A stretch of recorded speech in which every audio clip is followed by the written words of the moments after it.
Guys আজকে আমরা নরসিংদী জেলা পৌরসভার পাশে যে ধরনের ফাস্টফুড আইটেমগুলো আছে সেখানে একটা মোস্ট কমন আইটেম হচ্ছে চিকেন শিক এবং যেটা মুরগি মাংস দিয়ে স্পেশালভাবে এখন বানানো হয়েছে। আপনারা দেখতে পাচ্ছেন নান রুটি রয়েছে এবং অনেকগুলো ভালো ফিরে মাংসের পিস রয়েছে। এই যে মাংসের পিসগুলো এখন মুরগা করে খাবো গাইস, পড়ে গেছে খিদার চুড়ে খাইতে থাকি, দেখতে থাকেন গাইস। গাইস আপনারা সবাই পাশে থাকুন, দেখতে থাকুন।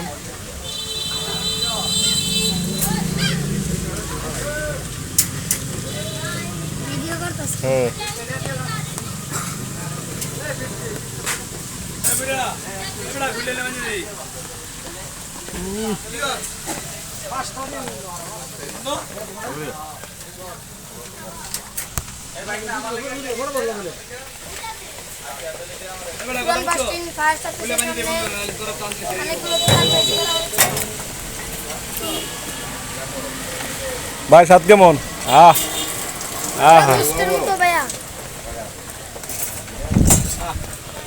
দেখেন সে কি খাদো, কিভাবে খাইতেছে, গামুস গামুস করে খাইতেছে। আরে বাবা রে গাইস, আপনারা শুধু বলে যান এখানকার আইটেম যারা যারা খাইয়েছেন তারা সবাই আমাদের চেষ্টা ভালো রাখবেন এবং এখানে অবশ্যই আসতে হবে পৌরসভার অপোজিট পাশে স্ট্রিট ফুডগুলোতে। আপনারা অবশ্যই আপনাদের মতামত জানান। এখন আমরা খাইতেছি, ডিস্টার্ব করেন না গাইস, পরে আবার দেখা হচ্ছে। খাওয়ার সময় কথা বলা ভালো না।